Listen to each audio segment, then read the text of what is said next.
नमस्कार, VKB top 10 में आपका स्वागत है। आइए देखते हैं देश और दुनिया की टॉप 10 खबरें।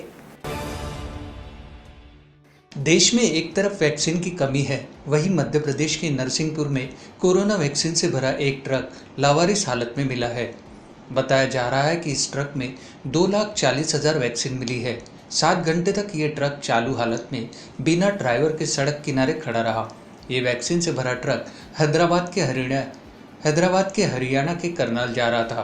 पुलिस ट्रक के ड्राइवर की तलाश में जुटी है, जो वैक्सीन से भरे ट्रक को इंजन ऑन करके इस तरह सड़क किनारे छोड़कर चला गया। हालांकि मौके पर पहुंची पुलिस ने नरसिंहपुर से इस ट्रक को रवाना कर दिया है। उत्तर प्रदेश के सीतापुर जिला कारागार में बंद समाजवादी पार्टी के वरिष्ठ नेता एवं रामपुर के सांसद मोहम्मद आजम खान समेत 13 बंदी कोरोना वायरस से संक्रमित पाए गए हैं। जेलर RS यादव ने शनिवार को बताया कि रैपिड एंटीजन परीक्षण और RT-PCR दोनों जांच में सांसद खान समेत 13 बंदी संक्रमित पाए गए।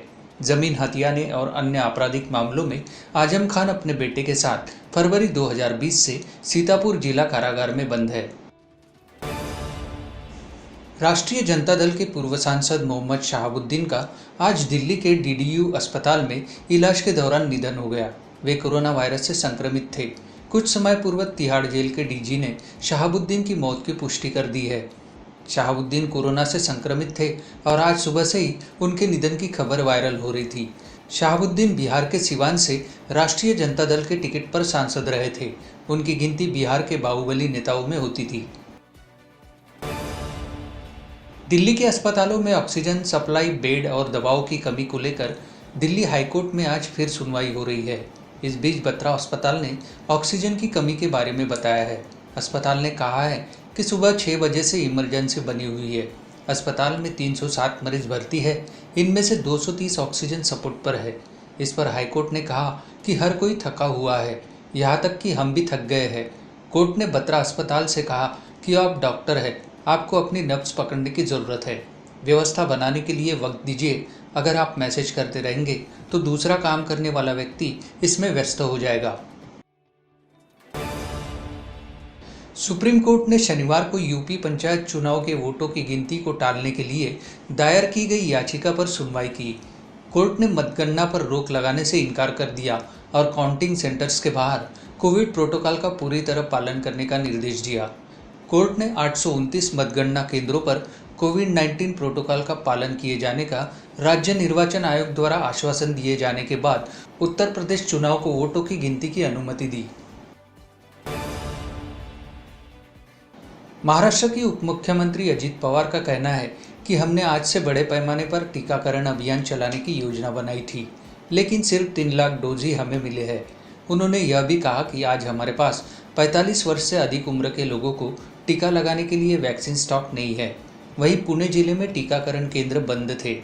पवार ने यह भी कहा कि वैक्सीन खरीदने राज्य का वित्त विभाग एक बार में भुगतान को मंजूरी देने के लिए तैयार है। भारत इन दिनों वायरस की दूसरी लहर का कहर झेल रहा है। कोरोना मरीजों और कोविड से होने वाली मौतों की संख्या में लगातार बढ़ोतरी से स्वास्थ्य प्रणाली चरमरा गई है। भारत की सहायता के मद्देनज़र बोइंग कंपनी ने कोविड-19 महामारी के खिलाफ चल रहे अभियान में भारत की सहायता के लिए 1 करोड़ अमेरिकी डॉलर यानी करीब 74 करोड़ रुपए की आपातकालीन सहायता देने की घोषणा की है। रोहतक जेल से अच्छी खबर आई है। 2 दिन पहले ही यहाँ रेडियो सेवा शुरू की गई है। जेल में कैदियों को RJ बनाया जा रहा है। 5 को ट्रेनिंग दी जा चुकी है। अगली 5 की सूची में दुष्कर्म और हत्या के मामलों में उम्र कैद के सजायाफ्ता डेरा सच्चा सौदा के प्रमुख गुरमीत राम रहीम सिंह का नाम भी शामिल है। इससे गुरमीत के अंदर के रॉकस्टार के एक बार फिर जिंदा हो जाने की आसबंदी है।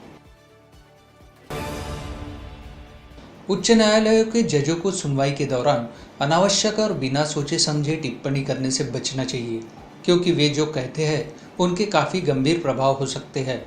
यह बात सुप्रीम कोर्ट के justice DY Chandrachud, L Nageswara Rao, S Ravindra Bhat की बेंच ने कोरोना मामले में सुनवाई के दौरान कही।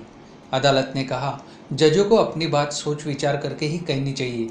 जब हम उच्च न्यायालय के किसी फैसले की आलोचना कर रहे होते हैं, तब भी हम हमारे दिल में क्या है यह नहीं कहते, हम संयम बरतते हैं। कोरोना वायरस संकट के बीच कर्नाटक की सत्ता में काबिज बीजेपी को बड़ा झटका लगा है। भारतीय जनता पार्टी को नगर निकाय चुनाव में करारी हार मिली है। जिन 10 स्थानीय नगर निकायों में चुनाव हुए थे, उनमें से 7 पर कांग्रेस को जीत मिली है। बीजेपी सिर्फ एक जगह जीत पाई है। निकाय चुनाव में जीत से कांग्रेस में खुशी का माहौल है। कर्नाटक कांग्रेस के अध्यक्ष DK शिवकुमार ने 10 में से 7 जगहों पर पार्टी की जीत पर खुशी जताई है।